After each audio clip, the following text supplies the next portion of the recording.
देखो हमारे यहाँ गाँवों में क्या एक मान्यता है कि चंद्रमा किधर से तिरछा है। अगर यूं तिरछा है तो बरसात अच्छी होगी, नीचे से है तो कम होगी। जबकि ये तय अगर ध्यान देंगे अपन तो अपन को पता चल जाएगा कि सूर्य अस्त कहाँ हुआ है, चंद्रमा कहाँ अस्त हो, ठीक उसके ऊपर अस्त होने वाला है तो नीचे से दिखाई देगा। थोड़ा इधर है तो इधर की धार दिखाई देगी, थोड़ा उधर है तो इधर की धार। ये अपन अच्छी तरह से समझ जाएंगे कि चंद्रमा सूर्य के प्रकाश से प्रकाशित होता है और उसका प्रकाशित हिस्सा हमें दिखाई देता है। जूं जूं 1-20-30 को चंद्रमा सूर्य अस्त हो जाता है, चंद्रमा काफी ऊपर रहता है तो उसकी धारी ज़्यादा बड़ी दिखाई देने लग जाती है, चमकदार किनारी बड़ी होती रहती है। यूं करके 7म आठम को आधा चंद्रमा इधर इधर वाला सूर्य की तरफ वाला प्रकाशित दिखाई देता है, आधा हमें नहीं दिखाई देता है। और फिर पूर्णिमा।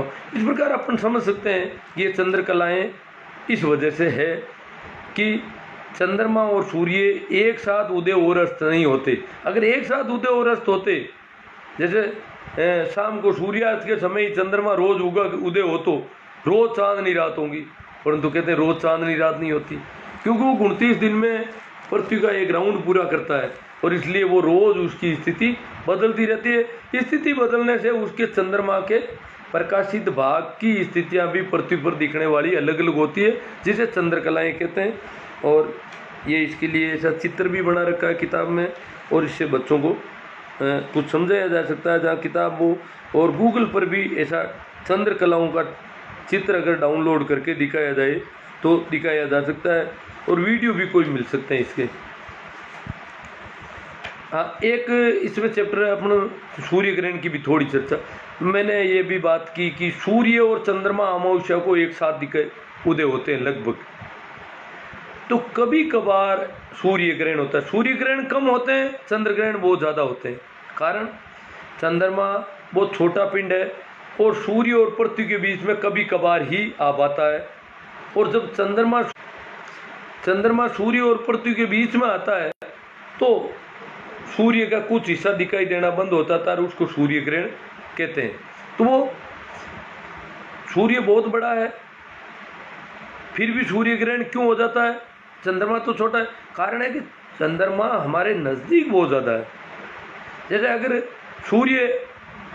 अगर दूर कोई चीज़ हो तो सूर्य को वो नहीं रोक पाएगी, पर अपन आँख के पास ही कोई ले आए तो पूरा सूर्य दिखाई देना बंद हो जाता है। बड़ी से बड़ी चीज़ एक छोटी सी उंगली की वजह से दिखाई देनी बंद हो जाती है, क्यों, वो नज़दीकी की वजह से। तो ये सूर्य और चंद्र ग्रहण की अपन ने थोड़ी बात की। चंद्रकला के हिसाब से भारत में पखवाड़े हैं, शुक्ल पक्ष और कृष्ण पक्ष। कृष्ण पक्ष उसको कहते हैं जो चंद्रमा घटता हुआ होता है, पूर्णिमा के बाद के पक्ष को कृष्ण पक्ष कहते हैं, क्योंकि चंद्रमा छोटा होने लगता है, होते होते एक दिन पूरा दिखाई देना बंद होता है, वो है अमावस्या। ये कृष्ण पक्ष है। फिर जिस दिन नया चंद्रमा दिखाई देता है उसको शुक्ल पक्ष कहते हैं, उसको अच्छा माना जाता है। चंद्रमा पर दिन में बहुत अधिक गर्मी और रात्रि में बहुत अधिक ठंड पड़ती है। इसका कारण साफ है कि वहाँ पर वायुमंडल नहीं है। वायुमंडल नहीं है तो सीधी गर्मी आती है और सर्दी भी एकदम ज़्यादा आ जाती है।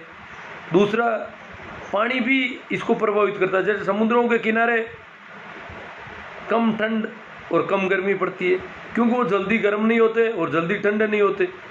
तो चंद्रमा तो कोरा धरातल है, न तो वायुमंडल है न जल मंडल है, इसलिए वो वहाँ पर ठंड भी ज़्यादा पड़ती है और गर्मी भी ज़्यादा पड़ती है, इसलिए वहाँ का वातावरण जीवन के अनुकूल नहीं है।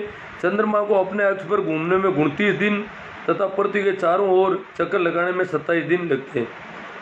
चंद्रमा पृथ्वी के चारों ओर 27 दिन में चक्कर लगाता है, जबकि उसका अक्ष का जो है वो ज़्यादा है, 29 दिन का है। अब अपने इनमें क्षुद्र ग्रह की बात करते हैं।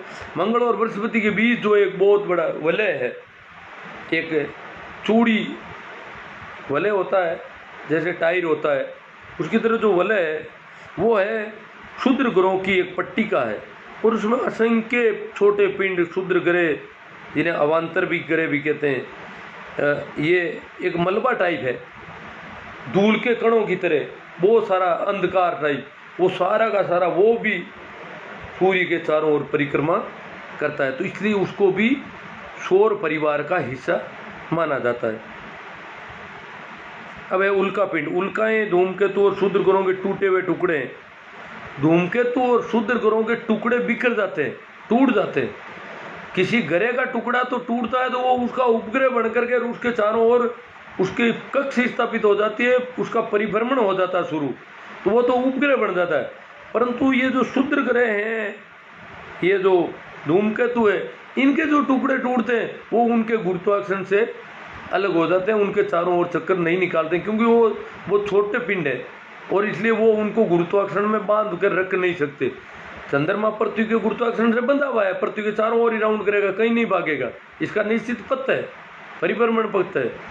इसी प्रकार बाकी के उपग्रह उनके भी पथ हैं, परंतु इनके जो टुकड़े होते हैं वो उल्का के रूप में कई बार पृथ्वी के धरातल की तरफ, पृथ्वी के गुरुत्वाकर्षण से खींच के चले आते हैं, कभी बृहस्पति पर चले जाते हैं, कभी मंगल पर चले जाते हैं, जहाँ आसपास होते हैं उनके गुरुत्वाकर्षण के बल के प्रभाव में आकर के और वहाँ भागते हुए जाते हैं। और वो जब कई बार हमारे जब वायुमंडल में प्रवेश करते हैं तो लंबी एक पूंछ टाइप दिखाई देने लग जाती है उनकी, क्योंकि वायुमंडल के घर्षण से आग उगलती है। वायुमंडल का जो घर्षण होता है, उनकी स्पीड तेज होती है गुरुत्वाकर्षण की वजह से, बहुत तेज गति से। अपन सोचते हैं कि अगर अपन भी अगर 50 मंजिल से गिरेंगे तो यहाँ आएंगे तो स्पीड तेज हो जाएगी, तो वो तो काफ़ी बड़े पिंड है और पृथ्वी के गुरुत्वाकर्षण के प्रभाव में आ जाते हैं। प्रभाव में आते ही उनकी स्पीड पृथ्वी की तरफ तेज होती है। तेज स्पीड में जब आते हैं तो हवा का घर्षण होता है, घर्षण बल से आग निकलती है, तेज तपिश पैदा होती है। उस तपिश की आग की वजह से उनकी चमकती हुई और वो धीरे धीरे कई अनेक जो उल्काएं हैं, जो पिंड हैं, वो वायुमंडल की वजह से बिखर जाते हैं और ख़त्म हो जाते हैं, पृथ्वी तक पहुंच ही नहीं पाते। कभी कभार कोई उल्का पिंड, छोटा टुकड़ा पृथ्वी तक पहुंच जाता है, उसे उल्कापात कहते हैं, उसे कहते हैं उल्कापात। वो पृथ्वी पे जहाँ भी गिरता है वहाँ गड्ढा पड़ता है और समुद्र, ज़्यादातर बड़े समुद्र है पृथ्वी पर, जो ज़्यादातर तो समुद्रों में ही पड़ेगा, संभावना बहुत कम रहती है। और इसके इस प्रकार जो है वो पृथ्वी पर गड्ढे बढ़ जाते हैं और ये उल्कापात कहलाता है। इस प्रकार हमारा ये चैप्टर सौर परिवार का पूरा हुआ। इस पे ये इतनी चर्चा हो सकती है। अब अपने बच्चों से जो भी प्रश्न चाहे, सबसे छोटा ग्रह कौन सा है, बड़ा ग्रह कौन सा है, शुक्र, पृथ्वी के बराबर आकार का ग्रह कौन सा है, कौन से ऐसे ग्रह हैं जिनके उपग्रह नहीं होते हैं, इस प्रकार के कई क्वेश्चन अपन बना सकते हैं इस चर्चा के आधार पर। और हमारे घर के 5-4 बच्चे हैं, उनमें से कोई किसी के जवाब देता है, कोई नहीं देता है, तो ये एक वापस पुष्टि मिल जाती है हमें कि हमने जो चर्चा की, हमने जो बच्चों को समझाने का प्रयास किया, चंद्रकलाओं को समझाने का प्रयास किया, उसके सारे क्वेश्चन अगर अपना हाथों हाथ उनसे करते हैं तो मैं तो क्या है कि कक्षा में पढ़ाता हूँ तो क्वेश्चन पुटअप कर नहीं पाता हूँ, सुन नहीं पाता हूँ, इसलिए क्वेश्चन करने का कोई औचित्य नहीं रह जाता है, मुझे जवाब भी नहीं मिलते हैं क्यों मैं सुन ही नहीं पाता हूँ उनकी बात, तो बड़ी दिक्कत रहती है। ज़्यादातर तो मुझे बच्चों को खड़ा करना पड़ता है कि उसने क्या जवाब दिया, तुम बोर्ड पर लिख तो मुझे पता चले कि उसने ये जवाब दिया, मैं तो सुन ही नहीं पाता, ये दिक्कत हो जाती है। तो आप तो सुन पाते हो, इसलिए काफ़ी प्रश्न पूछ करके और ये सारी पृथ्वी की स्थिति कहाँ पर है, कौन कौन से ग्रहों के बीच में, ये सारे क्वेश्चन इसमें अभ्यास में दे रखे हैं।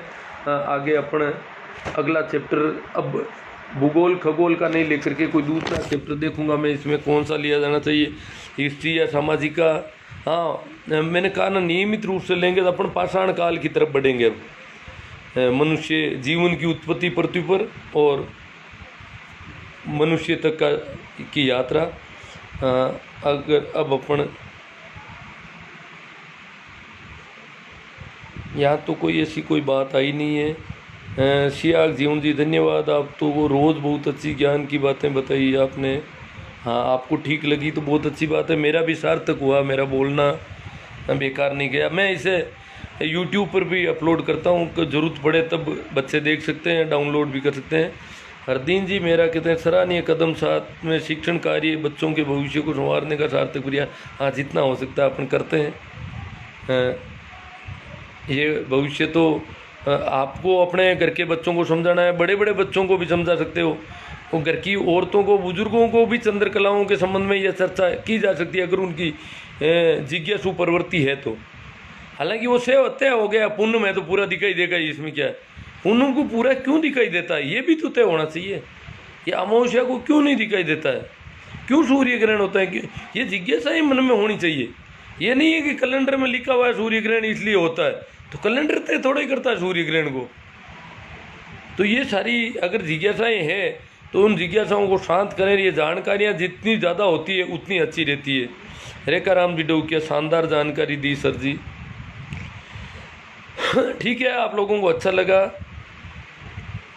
इस सब के लिए धन्यवाद, आपका अच्छा सहयोग मिल रहा है। हाँ, शाम का सत्र ठीक लगे तो आप इसे शेयर करें, और मेरा यूट्यूब चैनल है इसी नाम से, उसको भी सब्सक्राइब ज़रूर करें। वहाँ पर और वीडियो आप देख सकते हैं, आराम से मिल जाते हैं। और शाम का सत्र जो है वो है आज ओशो के जीवन पर परिचय से संबंधित, कल जहाँ तक हुआ था उससे आगे शुरू करना है। ठीक है, धन्यवाद, राम राम, प्रणाम, नमस्कार।